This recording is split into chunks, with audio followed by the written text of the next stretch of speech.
কৃষ্ণ। 19 মে 2024 খ্রিস্টাব্দ রবিবার মোহিনী একাদশী ব্রত, বৈশাখ মাসের শুক্লপক্ষের একাদশী ব্রত, মোহিনী একাদশী ব্রত। তো আজকে আমরা মোহিনী একাদশী ব্রত মাহাত্ম্য কথা সম্পর্কে আলোচনা করব এবং আজকের আলোচনার শেষে থাকবে সারা বিশ্বের 149টি স্থানের মোহিনী একাদশী ব্রতের পরদিন সকালের পালনের সময়সূচি। তো অবশ্যই আপনারা সকলে এই ব্রত সঠিকভাবে পালন করবেন। কিছু স্থানে এই ব্রত পালন করতে হবে 18 মে, বিশেষ করে আমেরিকা এবং কানাডার পশ্চিমাংশের কিছু প্রদেশে এবং দক্ষিণ আমেরিকা মহাদেশের পশ্চিমাংশের কিছু দেশে এই ব্রত পালন করতে হবে 18 মে। যে সকল স্থানে 18 মে ব্রত পালন করতে হবে সেগুলি হচ্ছে আমেরিকার জর্জিয়া, ফ্লোরিডা, টেনেসি, ডালাস সহ টেক্সাস, ক্যালিফোর্নিয়া, সান ফ্রান্সিসকো এবং ওয়াশিংটন স্টেটে। এবং কানাডার ক্ষেত্রে কানাডার সাসক্যাচুয়ান, আলবার্টা এবং ব্রিটিশ কলাম্বিয়াতে পালন করতে হবে 18 মে এবং মেক্সিকো, আর্জেন্টিনা, চিলি, পেরু, কলম্বিয়াতে পালন করতে হবে 18 মে। এছাড়া সারা পৃথিবীর বাদবাকি সকল স্থানে, পৃথিবীর প্রায় 95% স্থানে এই ব্রত পালন করতে হবে 19 মে রবিবার।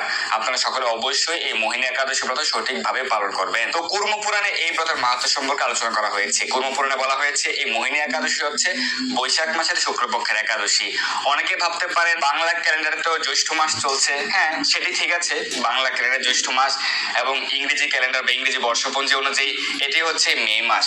কিন্তু আমাদের শাস্ত্র সিদ্ধান্ত অনুযায়ী এবং বিশুদ্ধ চান্দ্র পঞ্জিকার সিদ্ধান্ত অনুযায়ী এটি বৈশাখ মাসের শুক্লপক্ষের একাদশী এবং এটি বৈশাখ মাসের শুক্লপক্ষে পালিত হচ্ছে এবং নরসিংহ চতুর্দশী বৈশাখ মাসের শুক্লপক্ষের চতুর্দশী তিথি। তো চান্দ্র পঞ্জিকা অনুযায়ী এই বছরের ক্ষেত্রে, এই মে মাসের ক্ষেত্রে 23 তারিখ হচ্ছে পূর্ণিমা, বৈশাখ মাসের পূর্ণিমা তিথি এবং এরপর দিন থেকে চান্দ্র জ্যৈষ্ঠ মাস শুরু হবে। তো শাস্ত্র সিদ্ধান্ত অনুযায়ী, বিশুদ্ধ চান্দ্র পঞ্জিকার সিদ্ধান্ত অনুযায়ী বৈশাখ মাসের শুক্লপক্ষের একাদশী মোহিনী একাদশী ব্রত এবং 22 মে রয়েছে নৃসিংহ চতুর্দশী ব্রত। কিভাবে নরসিংহ চতুর্দশী ব্রত পালন করতে হবে এবং এদিন কি কি করতে হবে এবং কিভাবে পূজা অভিষেক করবেন, কিভাবে ভগবান নৃসিংহদেবের পূজা অভিষেক করতে হবে, সেই অভিষেক মন্ত্রাবলী, বিধি নিয়ম, সকল বিষয়ে আমাদের আলোচনা রয়েছে। আপনারা সেই ভিডিওগুলি দেখে নেবেন আমাদের চ্যানেলেই। এবং যারা নরসিংহ চতুর্দশী ব্রতের ক্ষেত্রে ব্রত পালন করবেন এবং অভিষেক করবেন, সংকল্প করবেন ও অভিষেকের সময় যে মন্ত্র উচ্চারণ করা হয়, তো এই ক্ষেত্রে অভিষেক সংকল্পে বা ব্রত সংকল্পে যে মন্ত্র রয়েছে সেই সময় কিন্তু তিথি উচ্চারণ করা হয় এবং কোন তিথিতে আপনি সেই সংকল্প করছেন, তো সেই ক্ষেত্রে উচ্চারণ করতে হবে বৈশাখ মাসের শুক্লপক্ষের চতুর্দশী তিথি। কারণ শাস্ত্র সিদ্ধান্ত অনুযায়ী, নরসিংহ পুরাণ সিদ্ধান্ত, হরিভক্তি বিলাস সিদ্ধান্ত অনুযায়ী এই নরসিংহ চতুর্দশী হচ্ছে বৈশাখ মাসের শুক্লপক্ষের চতুর্দশী তিথি। তো আজকে আমরা এই যে মোহিনী একাদশী ব্রত মাহাত্ম্য সম্পর্কে জানবো, যেটি কুর্ম পুরাণে উল্লেখ রয়েছে এবং এই আলোচনার শেষে দেওয়া থাকবে সারা বিশ্বের পালনের সময়সূচি। তো যথারীতি প্রতি একাদশী মাহাত্ম্যের ক্ষেত্রে আমরা দেখতে পাই যে যুধিষ্ঠির মহারাজ তিনি ভগবান শ্রীকৃষ্ণের নিকট প্রশ্ন জিজ্ঞাসা করছেন এবং ভগবান বিভিন্ন কল্পের বিভিন্ন লীলা কাহিনী তিনি যুধিষ্ঠির মহারাজের নিকট বর্ণনা করছেন। তো এই একাদশীর ক্ষেত্রে আমরা সেরকম ভাবে শ্রবণ করবো। কুর্ম পুরাণে বৈশাখ শুক্লপক্ষের মোহিনী একাদশী ব্রত মাহাত্ম্য বর্ণনা করা হয়েছে। মহারাজ যুধিষ্ঠির বললেন, হে জনার্দন, বৈশাখ শুক্লপক্ষীয় একাদশীর কি নাম, কি ফল, কি বিধি, এই সকল কথা আমার কাছে বর্ণনা করুন। উত্তরে ভগবান শ্রীকৃষ্ণ বললেন, হে ধর্মপুত্র, আপনি আমাকে যে প্রশ্ন করেছেন পূর্বে রামচন্দ্র বশিষ্ঠের কাছে এই একই প্রশ্ন করেছিলেন।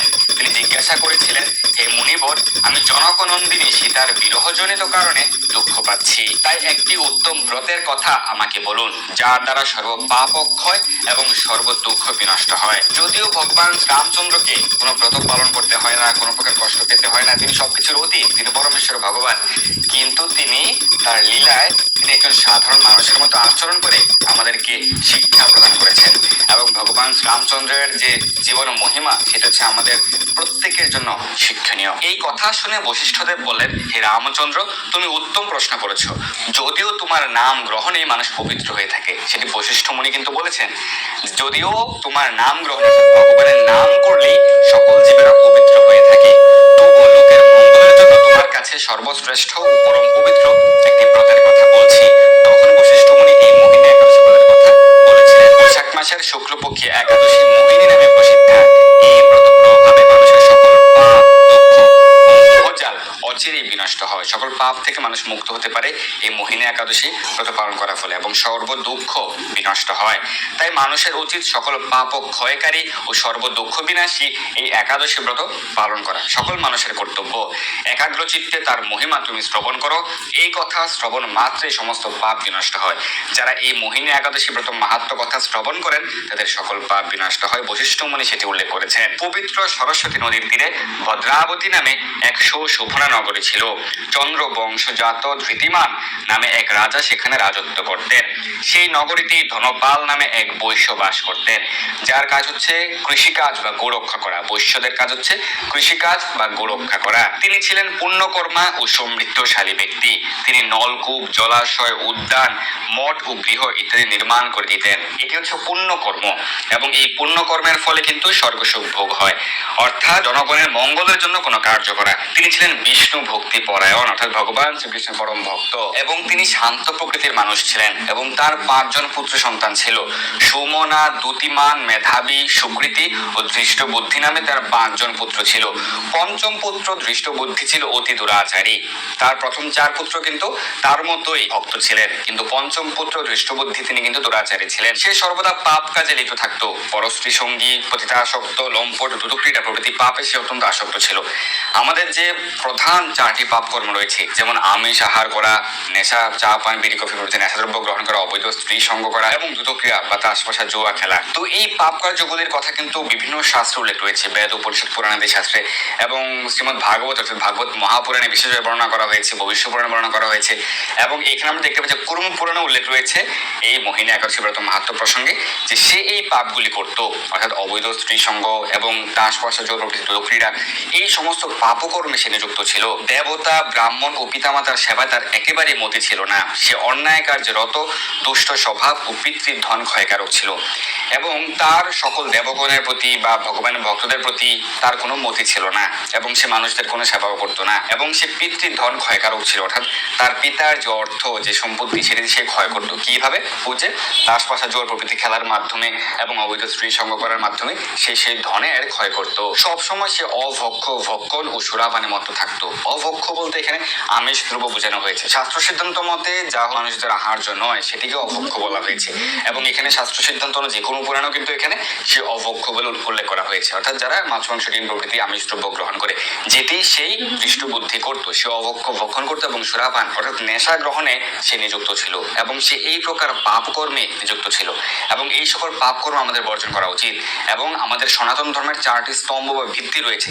4টি স্তম্ভ কি কি? সত্য, তপ, দয়া, শুচি। সত্য, সত্য কখন নাশ হবে? যখন কেউ দুদক্রীড়ায় নিযুক্ত হবে, তাস পয়সা, জুয়া খেলবে, তখন তাকে মিথ্যা কথা বলতে হবে। তার খেলায় তাকে বিজয় হওয়ার জন্য তাকে মিথ্যা বলতে হবে, মিথ্যা আশ্রয় নিতে হবে, তখন তার সত্য ধর্মের যে স্তম্ভ সেটি নাশ হবে। তপস্যা নাশ হবে কিভাবে? চা পান, বিড়ি, কফি প্রভৃতি নেশাদ্রব্য গ্রহণ করবে, তখন তার তপস্যা নাশ হবে। কারণ এই সকল নেশাদ্রব্য গ্রহণ করার কারণে তার সময়ের অপচয় হবে। দেখা যাবে সে নেশা গ্রহণ করে সে 8 ঘন্টা 10 ঘন্টা ঘুমিয়ে আছে, তার কিন্তু তপস্যা হবে না। তো তপস্যা, সত্য, তপ, এই 2টি গুণ এভাবে নাশ হয়।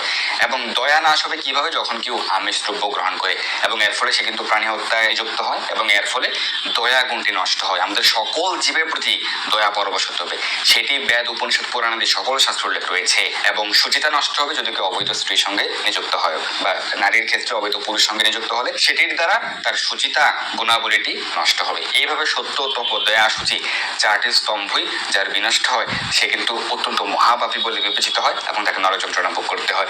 যেরকম ভাবে দৃষ্টবুদ্ধি এখানে এই 4 প্রকার পাপ কর্মী নিযুক্ত ছিল। তাই আমাদের শাস্ত্রে এই পাপ কর্মগুলি বর্জন করতে বলা হয়েছে।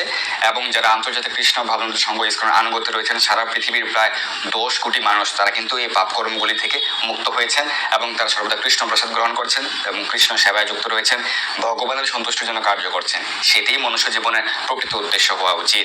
এরপর উল্লেখ রয়েছে, পিতা ধনপাল একদিন পথ চলছিলেন, হঠাৎ তিনি দেখতে পেলেন দৃষ্টবুদ্ধি এক পতিতার গলায় হাত রেখে নিঃসংকোচে ঘুরে বেড়াচ্ছে। তার নির্লজ্জ পুত্রকে এভাবে চৌরাস্তায় ভ্রমণ করতে দেখে তিনি অত্যন্ত মর্মাহত হলেন।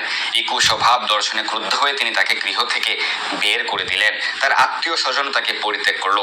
সে তখন নিজের অলংকার আদি বিক্রি করে জীবন অতিবাহিত করত।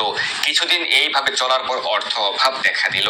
ধনহীন দেখে সে পতিতাগণও তাকে পরিত্যাগ করলো। দেখুন, আপনার যখন অর্থ থাকবে না, আপনার যখন টাকা থাকবে না, তখন সকলে আপনাকে পরিত্যাগ করবে। আপনার একমাত্র পরম বন্ধু হচ্ছেন ভগবান শ্রীকৃষ্ণ, যিনি সর্বদাই আপনার সঙ্গে থাকবেন।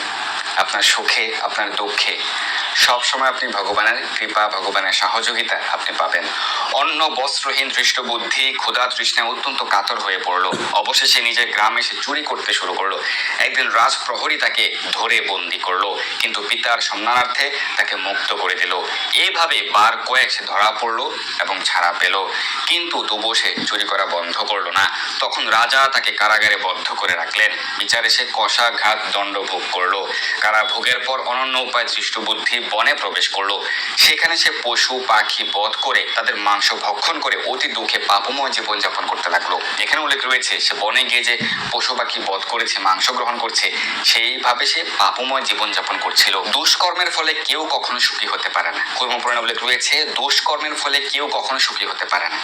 আপনি ভাবছেন আপাতত আপনি সুখী আছেন, হ্যাঁ, সেটি হয়তো বা 1 বছরের জন্য বা 10 বছরের জন্য বা 20 বছরের জন্য, কিন্তু আপনাকে সেই ফল ভোগ করতেই হবে। আপনি যেমন কর্ম করবেন সেই ফল কিন্তু আপনাকে ভোগ করতেই হবে। পলাইতে পথ নাই, জম আছে পিছে। আমাদের শাস্ত্রে কিন্তু 14 জন সাক্ষীর উল্লেখ রয়েছে। আপনি কাউকেই, ধরুন আপনি ভাবছেন না আমি তো লুকিয়ে লুকিয়ে পাপ করছি, কেউ দেখছে না। আপনি কি দিন রাত্রি সন্ধ্যা উষাকাল এবং বায়ু বা অগ্নি বা জল এই প্রকৃতির বাইরে আপনি যেতে পারবেন? পারবেন না। তাই কোনো কিছুকে আপনি ফাঁকি দিতে পারবেন? কাউকে ফাঁকি দিতে পারবেন? পারবেন না। সর্বোপরিতেও চিত্রগুপ্ত রয়েছেন, সবকিছু লিপিবদ্ধ করছেন। তাই দুষ্কর্মের ফলে কেউ কখনোই সুখী হতে পারে না। তাই সে দৃষ্টবুদ্ধি দিবারাত্রি দুঃখ শোকে জর্জরিত হলো। এইভাবে অনেক দিন অতিবাহিত হলো। কোনো পুণ্য ফলে সহসা একদিন সে কৌণ্ডিন্য ঋষির আশ্রমে উপস্থিত হলো। বৈশাখ মাসে ঋষিবর গঙ্গা স্নান করে আশ্রমের দিকে প্রত্যাবর্তন করছিলেন। যেহেতু বৈশাখ মাস পবিত্র মাস এবং এই বৈশাখ মাসে গঙ্গা স্নানের প্রাতঃস্নানের অনেক মাহাত্ম্য রয়েছে, সেটা কিন্তু এখানে উল্লেখ রয়েছে। শোকাকুল দৃষ্টবুদ্ধি তার সম্মুখে উপস্থিত হলো। যে শোকাকুল অর্থাৎ দুঃখে নিমজ্জিত সেই দৃষ্টবুদ্ধি কৌণ্ডিন্য ঋষির নিকট উপস্থিত হলো। ঘটনাক্রমে ঋষির বস্ত্র হতে এক বিন্দু জল তার গায়ে পড়লো। সেই জল স্পর্শে তার সমস্ত পাপ দূর হলো। হঠাৎ তার শুভ বুদ্ধির উদয় হলো। ঋষির সামনে সে কৃতাঞ্জলি পুটে প্রার্থনা করতে লাগলো, হে ঋষি শ্রেষ্ঠ, যে পুণ্য প্রভাবে আমি এই ভীষণ দুঃখ যন্ত্রণা থেকে মুক্তি লাভ করতে পারি তা কৃপা করে আমাকে বলুন। ঋষিবর বললেন, বৈশাখ মাসের শুক্লপক্ষের মোহিনী নামে যে প্রসিদ্ধ একাদশী রয়েছে, তুমি সেই ব্রত পালন করো। এই ব্রতের ফলে মানুষের বহু জন্মার্জিত পর্বত পরিমাণ পাপরাশিও ক্ষয় হয়ে থাকে। বহু জন্মার্জিত আপনার পূর্ববর্তী অনেক জন্মে পর্বত পরিমাণে পাপরাশিও বিনষ্ট হয়ে যায় এই মোহিনী একাদশী ব্রত সঠিকভাবে পালন করলে। কৌণ্ডিন্য ঋষি এভাবে উল্লেখ করেছেন। মহামুনি বশিষ্ঠ বললেন, কৌণ্ডিন্য ঋষির উপদেশ শ্রবণ করে প্রসন্ন চিত্তে দৃষ্টবুদ্ধি সেই ব্রত পালন করলো। হে মহারাজ রামচন্দ্র, এই ব্রত পালনে সে নিষ্পাপ হলো, দিব্য দেহ লাভ করলো। অবশেষে গরুড়ে আরোহণ করে সকল প্রকার উপদ্রবহীন বৈকুণ্ঠ ধামে গমন করলো। সকল প্রকার উপদ্রবহীন মানে যেখানে কুণ্ঠা নেই, সেই চিন্ময় ধাম বৈকুণ্ঠ ধাম, সেখানে সে গমন করলো। শুধুমাত্র মোহিনী একাদশী ব্রত সঠিকভাবে নিষ্ঠা সহকারে পালন করার ফলে এক্ষেত্রে সে আর কোন প্রকার পাপ কর্মে নিযুক্ত হবে না। এইভাবে ভগবানের কাছে ক্ষমা প্রার্থনা করে সম্পূর্ণভাবে আত্মসমর্পণ করতে হবে, তাহলে আপনাকে ভগবান সর্বতোভাবে রক্ষা করবেন। হে রাজন, এই ত্রিলোকে মোহিনী ব্রত থেকে আর শ্রেষ্ঠ ব্রত নেই। যজ্ঞ, তীর্থস্থান, দান ইত্যাদি কোনো পুণ্যকর্মই এই ব্রতের সমান নয়। এই ব্রত কথার শ্রবণ কীর্তনে সহস্র গোদানের ফল, সহস্র গাভীদানের ফল লাভ হয়। তো এইভাবে শাস্ত্রে এই মোহিনী একাদশী ব্রত মাহাত্ম্য কথা উল্লেখ রয়েছে কর্ম পুরাণে। তো আপনি সকলে অবশ্যই এই মোহিনী একাদশী ব্রত নিষ্ঠা সহকারে পালন করবেন। সকলকেই পালন করতে হবে, নারী পুরুষ অথবা বিধবা সূচি অসুচি সকল অবস্থায় প্রত্যেকটা একাদশী ব্রত সকলকে পালন করতে হবে। তো এখন আমরা সারা বিশ্বের পালনের সময়সূচি প্রদান করছি। এখানে সারা বিশ্বের 149টি স্থানের পরদিন সকালের এই মোহিনী একাদশীর তারিখ এবং পরদিন সকালের পালনের সময়সূচি প্রদান করা হয়েছে। ধন্যবাদ সবাইকে। হরে কৃষ্ণ।